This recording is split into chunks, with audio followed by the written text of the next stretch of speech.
আসসালামু আলাইকুম viewers, welcome back to my channel. সবাই কেমন আছেন? আশা করি অনেক অনেক ভালো। আজ আমি আপনাদের সাথে সম্পূর্ণ নতুন একটা রেসিপি শেয়ার করব।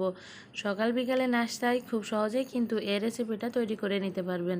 আশা করি আপনাদের ভালো লাগবে। তাহলে চলুন দেখে নেওয়া যাক আমাদের কি লাগছে। প্রথমে একটি মিক্সিং বোল নিয়ে নিয়েছি এবং তার মধ্যে 1 কাপ পরিমাণে ভাতের চাউল নিয়ে নিয়েছি।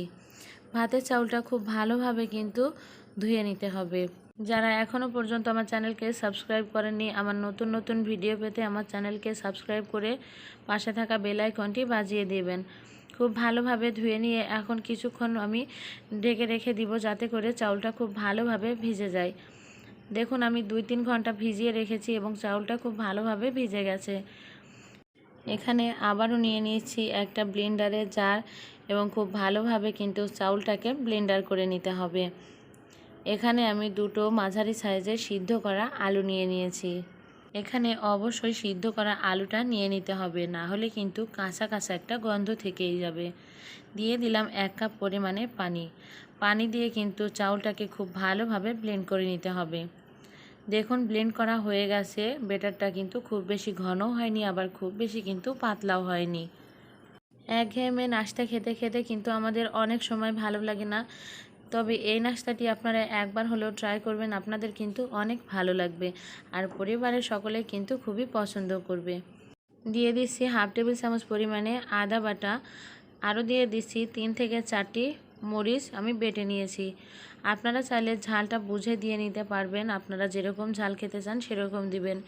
দিয়ে দিচ্ছি সামান্য একটু ক্যাপসিকাম, আরও দিয়ে দিচ্ছি এখানে 3টি পেঁয়াজ কুচি, দিয়ে দিলাম একটি মাঝারি সাইজের টমেটো কুচি, দিয়ে দিচ্ছি সামান্য একটু ধনেপাতা কুচি।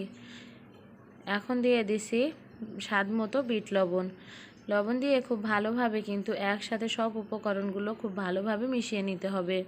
ছোট থেকে বড় এই রেসিপিটা কিন্তু সকলেরই খুবই পছন্দের, দেখতেও যেমন সুন্দর, খেতেও কিন্তু অসম্ভব মজারও। আরও দিয়ে দিচ্ছি এখানে 1 টেবিল চামচ পরিমাণে বেকিং সোডা। অবশ্যই এখানে বেকিং সোডাটা ব্যবহার করতে হবে, কারণ বেকিং সোডাটা দিলে খুব সুন্দরভাবে ফুলে উঠবে। বেকিং সোডাটা দিয়ে আবারও খুব ভালোভাবে কিন্তু মিশিয়ে নিতে হবে। মেশানো হয়ে গেলে আমি এর মধ্যে দিয়ে দিছি গোলমরিচের গুঁড়া। গোলমরিচের গুঁড়াটা দিয়ে আমি আবারও কিছুক্ষণ খুব ভালোভাবে কিন্তু মিশিয়ে নিচ্ছি। বাসায় কিন্তু আপনারা অবশ্যই ট্রাই করবেন, আর কেমন হলো সেটা কমেন্ট করে জানাবেন।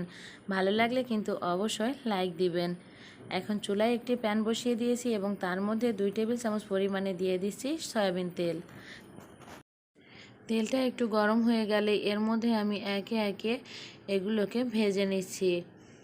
দেখুন, এখানে আমি কিন্তু ফ্রাই প্যানটা ছোট, তাই সমানভাবে দিয়ে নিয়ে 3 মিনিটের জন্য ঢাকনা দিয়ে ঢেকে রেখে দিব। 3 মিনিট পরে দেখুন কত সুন্দর ফুলে উঠেছে, আর সাইড দিয়ে কিন্তু কোনো প্রকার কিন্তু পুড়ে যাওয়ার ভাব নেই। এখন একটা প্লেট দিয়ে আমি এটাকে উল্টিয়ে নিচ্ছি। দেখুন কত সুন্দর কালার এসেছে, একটু কিন্তু পুড়ে যায়নি। এভাবেই কিন্তু আমি আগে থেকে প্লেটে একটু তেলটা দিয়ে নিয়েছি, না হলে কিন্তু লেগে যাবে আর এটা নামবে না। আবারও কিছুক্ষণ আমি ঢাকনা দিয়ে ঢেকে রেখে দিব। সবগুলা ঠিক একইভাবে আমি ভেজে নিয়েছি। এখন শুধু খেয়ে দেখার পালা যে কেমন হলো। আজ এই পর্যন্তই, আবার দেখা হবে নতুন কোনো রেসিপি নিয়ে। ততক্ষণ আপনারা ভালো থাকবেন, সুস্থ থাকবেন। আল্লাহ হাফেজ।